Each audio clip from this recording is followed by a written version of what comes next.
He had a team behind him, and I ain't really hurt. You know what? It was Say Cheese. Say Cheese fucked with him in a way, you know what I'm saying, to get him to that point when he was hot enough to where now Birdman, like, I'm finna go and sign you for $3 million. And of course they probably just said $3 million. He might have got a $300,000 deal or some shit like this. But since we understand the game, we understand that we need to make this shit look big as fuck so people will look at you like you big as fuck. It's no different from us taking a picture with a room full of money like Black Youngster did. Just took a picture and just with a whole hotel room full of $100 bills. You couldn't even see the floor. You know what I'm saying? Like, we have to show these people that you're winning. No longer is the underdog popular. Everybody roots for the underdog, but nobody believes in the underdog.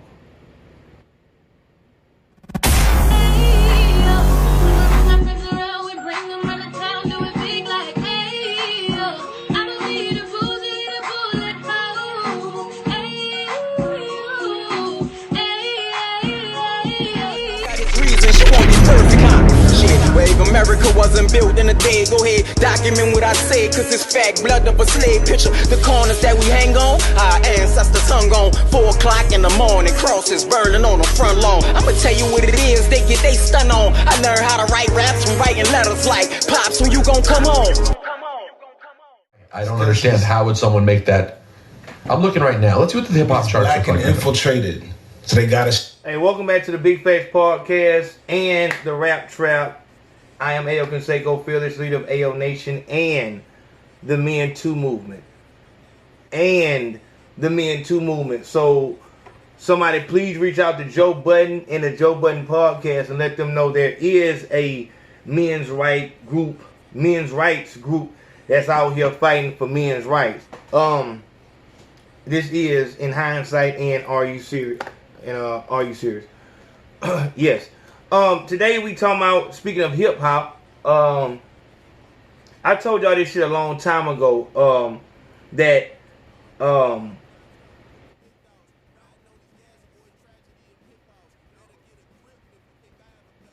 rap is the easiest genre. This is the bullshit genre. Whenever Post Malone, Iggy Azalea can't make it as a pop star, a country star, because they have rules and regulations and you actually have to be talented. You know what I'm saying? You actually have to be able to dance and do a show for an hour-long set and all these, you know what I'm saying, actual standards that you have to live up to. They don't make it there, so they come down here and just slum it and just put a fucking bullshit grill in, have a fucking man bun, and just, you know what I'm saying, do what Lil Tay did and just try to act ghetto. You know what I'm saying? Just try to just do your best rendition of fucking, you know what I mean? Any stereotypical black person. Just man or woman. And that's really all I ask. I say, hey, I don't got no assistants. I don't have no managers. I'm not gonna get with no fucking network on YouTube and shit like that and let them do the work for me. I do all the work my fucking self. So with that, I have to work every moment that I'm awake. Every moment that I'm conscious, I have to continue to fucking work. So all I ask for the new people that come in, if you're a business owner, if you're an artist, if you have a product to sell, whatever the fuck it is, handle your business like you handle business. Come to me. I can go ahead and tell you, hey, the prices for everybody, the prices start at $200 and they go all the way up to $2,000, depending on how much exposure you want. Period, point blank. It's just that simple. Without me having to tell you what the $350 package is, what the $400 package is, you know that if I don't have $200 to spend on my fucking marketing and my budget for marketing my product, I don't need to hit him up. And that's how I filter out the bullshit without having a fucking assistant, without having a manager. Hey, you're not gonna hit me up until you're ready to do business. Period, point blank, no matter what fucking business it is. Hey, you got $500? Let's work something out. If you have that in your budget for marketing, we can work something out. It's all good. But you're not gonna come to me with, hey, what I get for $50? It doesn't work like that. We're not at that point anymore. You understand what this is, so don't don't play with me. I don't have time for that. So that's why when you come in the DMs, you might get, you know what I'm saying, an aggressive Ayo, whatever like that, because I don't have time to play every moment. These people, Ayo Nation and the Men Too movement, they donate to the fucking GoFundMe. They make sure that everything is taken care of as far as PayPal donations, Cash App donations, Venmo fucking donations and shit like that. They go to paypal.me/RUSerious10 and get their shirts. The shirts cost $15. The Men Too shirts cost $20. The Scullies cost $10 and shit like that. They handle all their business. They support this shit. So I have to work. I can't play around with this shit. I just can't play around with it. I don't have time to fuck around with people.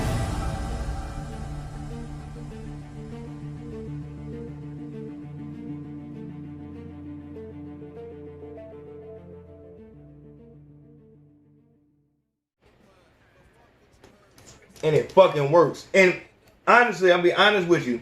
If you don't know what I'm talking about Lil Nas X. Little dude, little, you know what I'm saying, look like, you know what I'm saying, little dude, or whatever like that, little country singer, little black country singer. And he come out with his country song and shit like that, and that shit charted. The song is called Old Country Road, or some shit like, what is it called? Horses in the Back, Old Country Road, or some shit like that.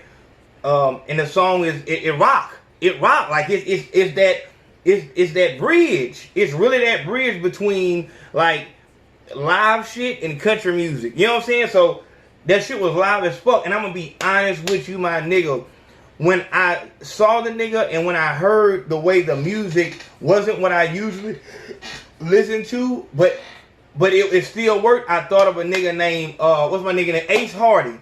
Ace Hardy. Like, this nigga has the same type of setup. And that's why I'm so glad that I'm able to put my hands on and put my ears on, pause, underground artists, because you never know, you know what I'm saying, what will and what won't work.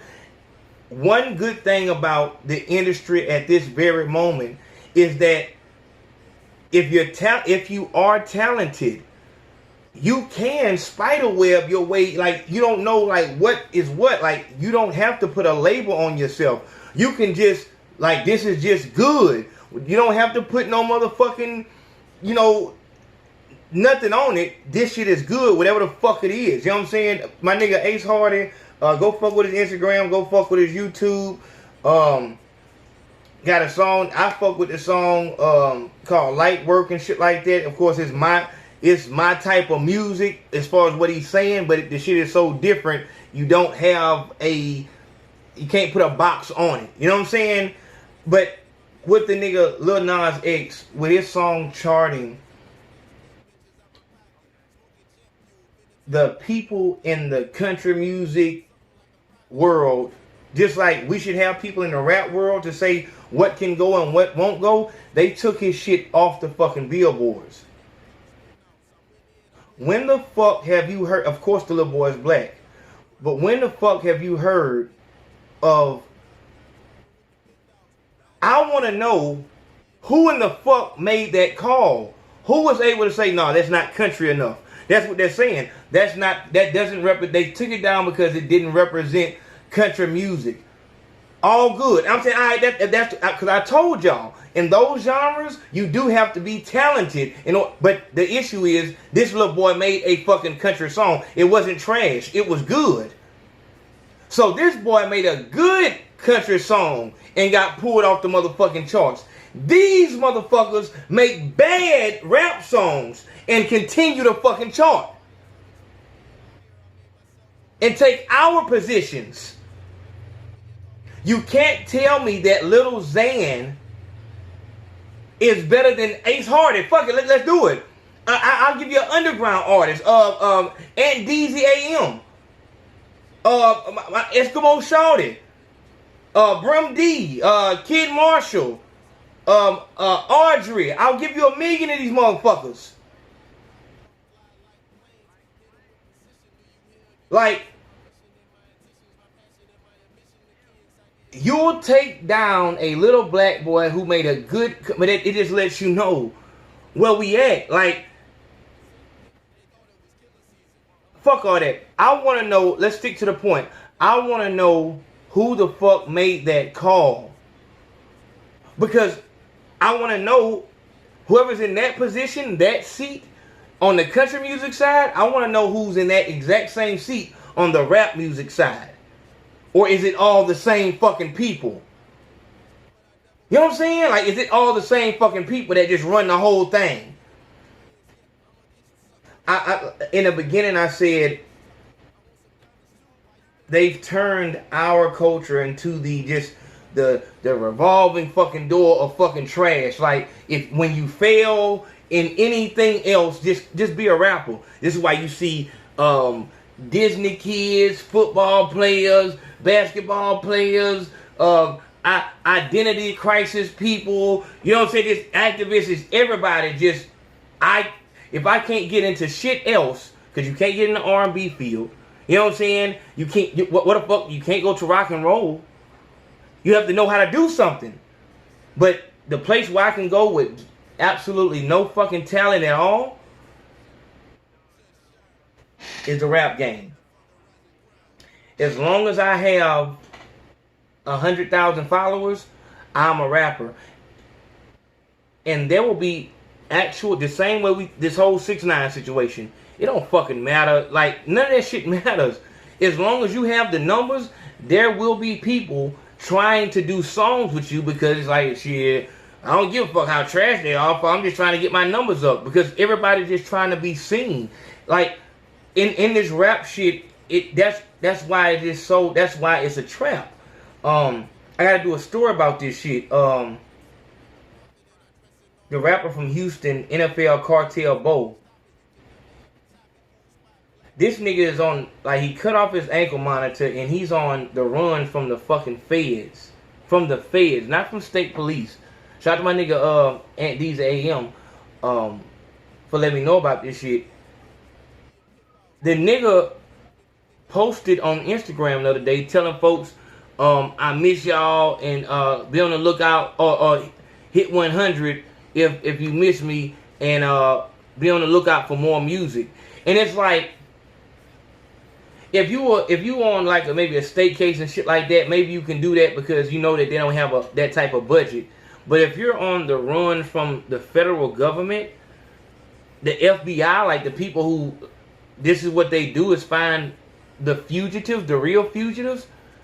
It seemed like if you really was on the run, like you really trying to stay low, then you would stay low. But because the money probably didn't dried out, nigga running out of option, nigga probably, you know what I'm saying? Now he's stressed out, so you doing more fucking dope than you used to do.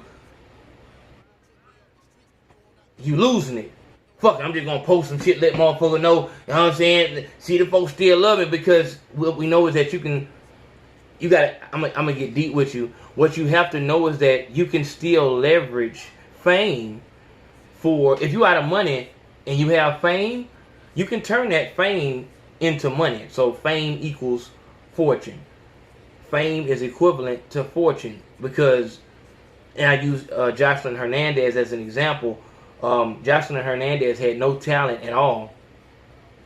And with no talent, she was able to, let's say fuck the rap shit. She was able to, let's say if Love and Hip Hop didn't pay her a dime. She just went on the show like, oh, we're going to make you into a star, but we're not going to pay you. Alright, we put you on Love and Hip Hop, and now from that show, because you acted like you were fucking retarded, now you'll get paid from just doing club appearances. People will pay you to wear their clothes. People, you know what I'm saying, you'll get paid for this, this, and this. So you can turn fame into fortune because fame, you can then become a billboard, a human billboard. I'm gonna align my brand with your brand, which is you are your own brand, because your brand is up here, and if I connect mine with yours, then my brand will get close to where you at. Now everybody that's looking at you is looking at me also. So there is money. There's money, and just that's why people will take these 360 deals, because I know that all I need to do is get my face out here. I'll worry about the money later on. What I need now is just exposure. I can understand. You can understand the shit. But you have, and that's the way that a A&R or a record label exec would explain it to an artist, like, this is like, I don't have to give you no money. If I'm Atlantic and I can pay you through, I'm gonna get you on Hot 97. I'm gonna get you on the Breakfast Club. I'm gonna get you an interview with Vlad and shit like that. That's probably what Boosie did. You leverage your connections and say, okay, well, if you were to try to do all these things, it would cost you $1 million. You would need $1 million to get all these things done. I'll do that for you for free, but you're not going to get no money. And I'm going to have you for 4 years. So whatever happens within the next 4 years, or fuck it, the next 2 projects, because whatever you get off your next 2 projects will be from the pedestal I put you on. If I would have never came and touched your situation, you would have, it didn't matter. It wouldn't matter what the fuck your next 2 projects did, because they wouldn't do shit. Nobody would know you. You would still be in the projects trying to pass out your mixtapes and shit like that. I got it to where now people are, you know what I'm saying, running to get your shit off of that piff, and they're paying to get it off of this streaming site and all that. I made you into a star, and I want to reap the benefits. I had to make these calls, and I had to put my assets, I had to put all of my resources together to make you a star. Now, I didn't do it for free. I want to make this much off of it. Or, I don't care how much I make off of it, but whatever you make, I'll be getting a percentage of that. And it'll be a high percentage, because, and see, this is where the shit gets sticky, because it's like, you're not coming to the table with anything. Listen to me now, this is from all my artists. If you're not coming to the table with any type, if all you got 1,000, like you post a picture on Instagram and they don't get nothing but 1,000 fucking, you know what I'm saying, views, or 1,000 likes or some shit like this, you're not really doing shit. Like, you got, if you got 1,000 likes, then you doing a little something, whatever like that, but you're not really, you know what I'm saying? It ain't really.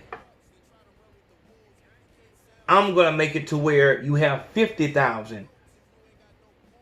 And to be honest, the reason why I don't have to respect you as an artist is because there's a million other artists that are getting more likes than you. They're getting 2,000 and 3,000 likes.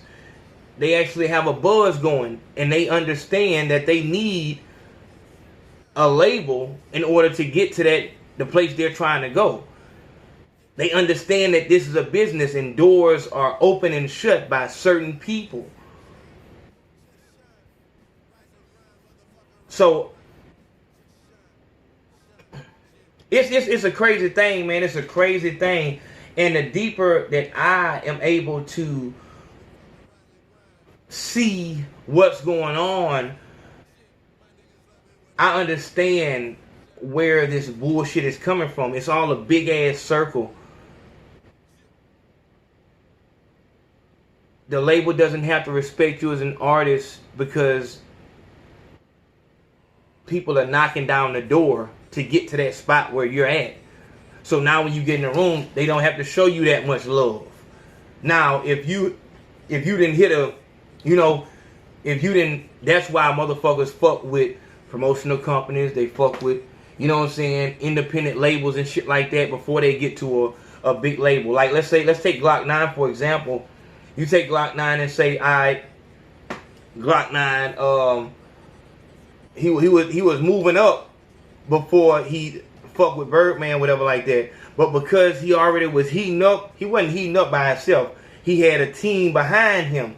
And I ain't really hurt. You know what? It was Say Cheese. Say Cheese fucked with him in a way, you know what I'm saying, to get him to that point where he was hot enough to where now Birdman, like, I'm finna go and sign you for $3 million. And of course they probably just said $3 million. He might have got a $300,000 deal or some shit like this. But since we understand the game, we understand that we need to make this shit look big as fuck so people will look at you like you big as fuck. It's no different from us taking a picture with a room full of money like Black Youngster did. Just took a picture and just with a whole hotel room full of $100 bills. You couldn't even see the floor.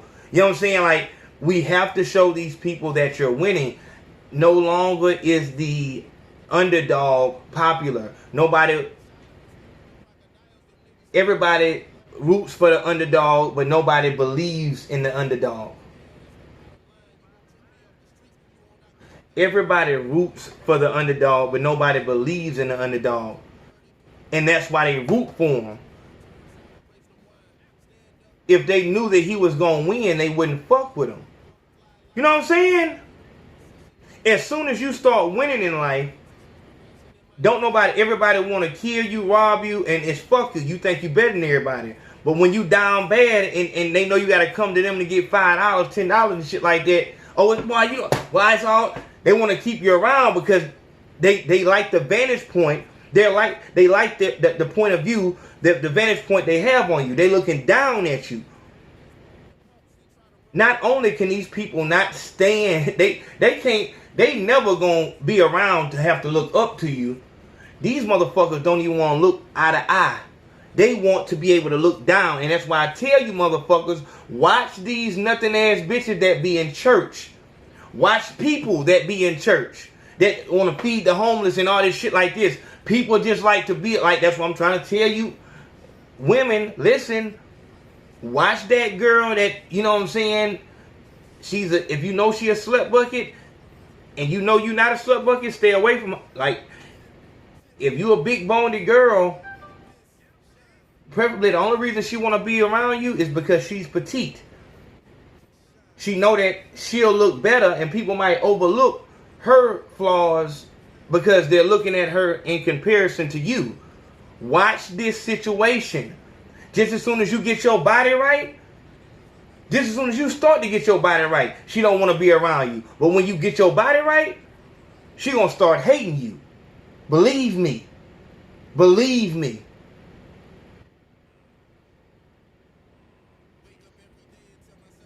People used to answer the phone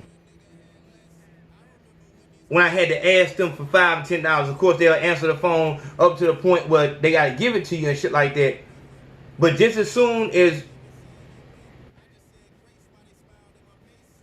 it ain't nothing, you got to watch those people. And because you're in this fucked up ass situation that you're in right now, you're not able to really tell.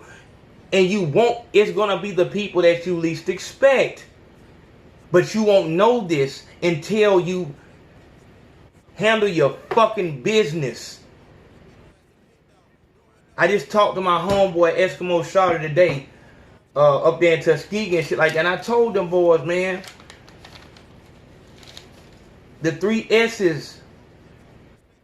And I went there with Gavin. Shout out to Gavin up there. They just got the new barbershop up there. I'm gonna try to throw his shit up in here too. But I was telling them about the 3 S's also, and I told both Eskimo Shawty and Gavin, I said, the 3 S's aren't for everyone. It's only for people who want to become successful. It's only for those people who want to become successful, the people that are tired of talking about what they're going to do in a couple of years while drinking your beer, smoking your weed. You telling for, oh yeah, you up in the goddamn. That's why I salute them niggas. Gavin didn't talk about it. They made that fucking shop. When that shop got, know what I'm saying, whatever the fuck happened with that shop, they made another shop. They ain't talk about it. They got it done. When Eskimo Shawty, he got the shit done. When I called him and I told him I was coming up that way, whatever like that, I need a spot, he got that shit done. Not no talking about it. Getting it done. But my nigga, you've been in your situation for damn near half a decade. And you still talking about how much you hate going to the job, how shit gonna change once you start your business up. You've been talking that same shit around these same fucking people, smoking your same weed man, same gas station to get your beer, hitting the same coke, popping the same pills, and ain't shit changed. In jail, when I was locked up, when my brother was locked up and shit like that, that was, we call that jail shit, like when you gotta because nothing changes in the jail, you have to talk about the same shit every day. You talk about what happened the day that you got locked up, what you're going to do when you get out, and the CO hoes. The day you got locked up, what you going to do when you get out, the CO hoes. Same shit. And if you're doing that in the free world, tell me how you're not locked up. Like, you're in a prison. You're in an institution. Your life has become an institution. And you can't break free of it. How free are you? You're locked down to this job. If you lose this job, the fuck you gonna do? The only thing that you can change is what you like. So like, okay, I only get paid so much at this job. I gotta pay this, I gotta pay this, I gotta pay this, and this little money I be having to myself. But you're living check to check. So what that say is that little money that you have to yourself, you don't spend it on weed and beer. Start sacrificing, or the, you know, that's a whole nother thing about your bitch and everything like that. And I'm gonna be for real with you, my nigga. Like, if you've been talking about what the fuck you gonna do for over 3 years, and you got a bitch with you, you need to get rid of that hoe. Or same thing with the ladies. Ladies, if you've been trying to do something for over 3 years, and there's a man with you, get the fuck rid of him, because that's the thing that's holding you back. The person that's with you shouldn't allow you to keep talking about what you're going to do when nothing happened. Get rid of them. You haven't made no progress on what the fuck you need to be doing. That's a problem. That's a fucking problem. I'm telling you, that's a problem. It's not cool to keep on talking about what you're going to do when you stop working at this job and how this going to happen. Oh, yeah, I'm finna have this. I'm finna... No, that's not cool. Make it happen. Make it happen. You're going to have to sacrifice. It's going to be uncomfortable. It might take you 3-4 years of sacrificing to get to where you want to be at. But don't you want to be there?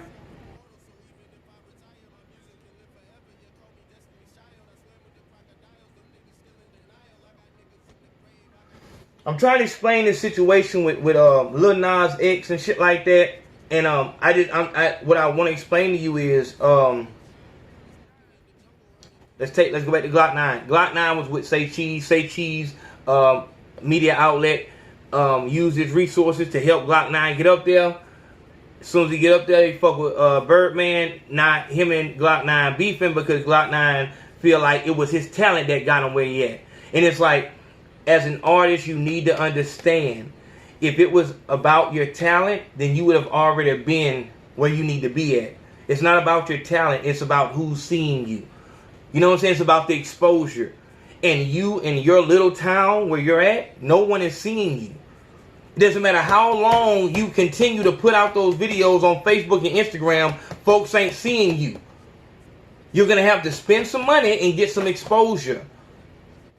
You understand? If you get a media outlet that's on your side, don't you dare, don't you fucking dare ever believe that, oh yeah, I don't need this fuck nigga. Don't you never twist your mouth up to say nothing about the motherfucker that took you from that hole that you was in.